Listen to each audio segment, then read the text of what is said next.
बिहार में शिक्षा विभाग की तरफ से सरकारी स्कूलों में क्लर्क और परिचारी की बहाली की प्रक्रिया को लेकर आज एक न्यूज अपडेट आया है। और न्यूज अपडेट आया है उसके पहले मैं आपको थोड़ी सी जानकारी दे दूं कि ये जो नियमावली है, ये नियमावली बनकर तैयार हो चुकी थी 2025 में ही।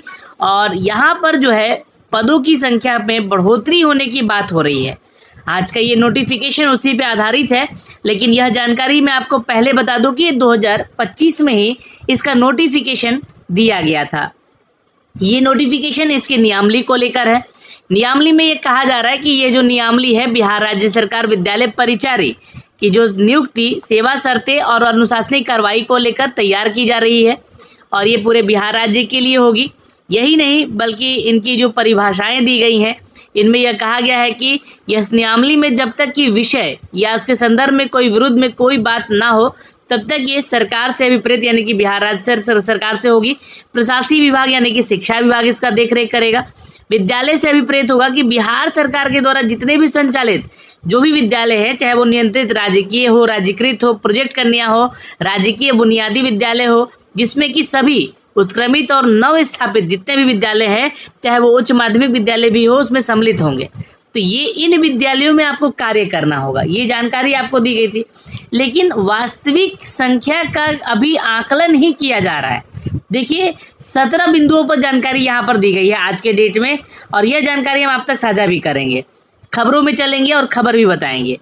यहाँ पर माध्यमिक विद्यालय से अभिप्रेत है कि इन विद्यालयों में आपको कार्य करना पड़ेगा, यानी कि उच्च विद्यालय और माध्यमिक विद्यालयों में भी यहाँ पर आपको वैकेंसीज में पार्टिसिपेट करने को मिलेगा। इसका जो अपडेट दिया गया है जिला परिषद, नगर निकाय और जो भी ऐसे संवर्ग के विद्यालय हैं उसमें भी नियुक्ति का प्राधिकार यहाँ पर रखा गया। इसकी जानकारी आपको नोटिफिकेशन नियमावली में दिया गया था। अब विद्यालय परिचारी से क्या अभिप्रेत है कि ये कैसा पोस्ट है सर विद्यालय परिचारी का? तो देखिए विद्यालय परिचारी से अभिप्रेत है कि बिहार के जिला परिषद माध्यमिक और उच्च माध्यमिक विद्यालय में जो नियमावली 2020 की थी, बिहार नगर निकाय माध्यमिक और उच्च माध्यमिक जो कि सेवा संवर्ग नियमावली 2020 की थी, इस प्रावधान में नियुक्ति विद्यालय परिचारी और इसके नियमावली के अधीन माध्यमिक और उच्च माध्यमिक विद्यालयों में गैर शैक्षणिक कार्य हेतु इनको नियुक्त किया जा रहा है। यानी कि पियून का एक तरह से कह लीजिए काम है या ऑफिस वर्क वाला काम है यहाँ पर, तो इसके लिए इनको जानकारी यहाँ पर दिया जा रहा है। ठीक है, तो ये ध्यान रखिएगा यहाँ पे।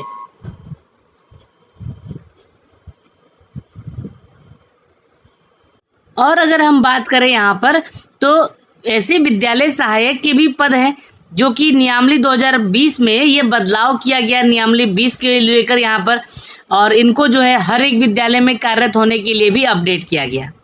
कुछ ऐसे पोस्ट के बारे में भी जानकारी दी गई थी जो कि अनुकंपा के आधार पर, यानी कि यहाँ पर आप लोग वैसे अभ्यर्थी जिनके माता पिता सर्विस रहते हुए उनकी मृत्यु हो गई है उनकी जॉब को लेकर, तो इस नियमावली के अधीन बोला गया कि इसके अधीन परिचारी के पद पर अनुकंपा के आधार पर नियुक्ति की अनुशंसा करने हेतु संबंधित जिला पदाधिकारी की अध्यक्षता में ये समिति गठित होगी और वो यहाँ पर आपकी बहाली लेगी। और आयोग से विपरीत कहा गया कि यह बिहार एसएससी की बहाली होगी, यानी कि बिहार कर्मचारी के माध्यम से यह बहाली ली जाएगी। अब पद का नाम परिचारी और लिपिक रहेगा, लेकिन ये लिपिक का पोस्ट आपका प्रमोशन से भरेगा, यानी कि जो आपकी पोस्ट होगी, मूल पोस्ट होगी, वो विद्यालय परिचारी की होगी। तो ये जानकारी मैंने आपको कई एक बार पहले भी दिया है। यहाँ पर बोला भी गया था कि 45% अंकों के साथ आपका जो है मैट्रिक जो है पास होना जरूरी है। अगर आप इस बोर्ड से संबंधित हैं, मदरसा, फौकनिया या संस्कृत बोर्ड से, तो ये इसके समकक्ष माना जाएगा, लेकिन कम से कम 45% जो है आपका मैट्रिक में होना चाहिए। बिहार राज्य के मूल निवासी होने चाहिए इस पोस्ट के आवेदन करने के लिए। 18 वर्ष से अधिकतम उम्र आपका होना चाहिए और मैक्सिमम 37 वर्ष तक का। ये जानकारी मैंने आपको पिछली बार भी दिया था। यहाँ पे प्रोविजन पीरियड भी 1 साल का कर दिया गया था, यह भी जानकारी दिया गया था।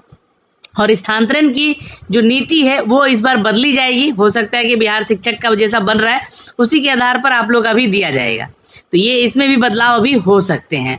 फिलहाल अब आते हैं यहाँ पर जो आज का खबर है, जिन 17 बिंदुओं की मांग हो रही है जो यहाँ पर अपडेट आया है उसको लेकर। अब चूंकि देखिए छात्र लगातार एक ही चीज बोलेंगे कि सर सिर्फ खबरें नियमावली बनकर आ रही हैं, वैकेंसी आखिर कब तक आएगी ये? तो ये बहाली की प्रक्रिया के लिए सब कुछ तैयार है। अब चूंकि बीच बीच में सरकार ही बदल जा रही है, जब महागठबंधन के साथ जदयू की गठबंधन सरकार थी तो उस समय ये नियमावली बनकर तैयार करवाई गई। फिर बीजेपी में यहाँ पर जो है आपका ये बहाली का प्रक्रिया शुरू हुआ बीजेपी के साथ। तो बीजेपी के साथ यहाँ पर जब हुआ तो अभी नियमावली में कुछ संशोधन होने की बात उठने लगी। तो यहाँ पर देखिएगा तो इन 17 बिंदुओं की बात हो रही है। अब क्या क्या मैटर है समझिएगा। माध्यमिक शिक्षक निदेशक की तरफ से जारी पत्र के अनुसार विभाग ने आंकड़ा संग्रह के लिए एक विशेष डेटा फॉर्मेट विकसित किया है, पर पत्र के पहले 17 बिंदुओं से संबंधित सूचनाएं जिलों के एक्सेल सीट पर मुख्यालय को भेजनी होगी। इनके आधार पर लिपिक और परिचारी के लिए ई शिक्षा पोर्टल पर यूनिक आईडी जनरेट किया जाएगा और आईडी के बाद यहाँ पर आईडी बनने के बाद आपका जो प्रपत्र जो है 18 से 22 तक के बिंदु की जानकारी संबंधित जो कर्मी होंगे स्वयं ई शिक्षा पोर्टल पर दर्ज करेंगे और जिसका सत्यापन यहाँ से जिला कार्यक्रम पदाधिकारी। अब देखिए यहाँ पर बोला गया है जिला कार्यक्रम यानी कि डीईओ के अधीन होगा इनका ज्वाइनिंग, जो भी होगा, जो भी गठित समिति है उसके बारे में।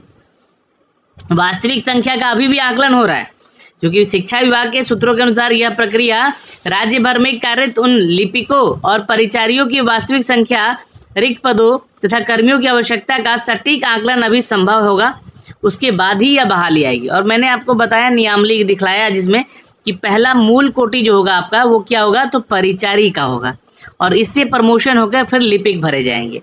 कुछ ऐसे कर्मी भी होंगे जैसे कि ग्रुप डी टाइप का जॉब होगा, उसमें तो सटीक आकलन उनका संभव होगा। माना जा रहा है कि आंकड़ों का विश्लेषण बाद में विभिन्न कार्यालयों और विद्यालयों में कर्मचारियों की कमी को दूर करने के लिए बहाली की प्रक्रिया शुरू करने का मार्ग जो है प्रस्तावित यहाँ पे हो सकता है। तो ये भी संभावनाएं हैं।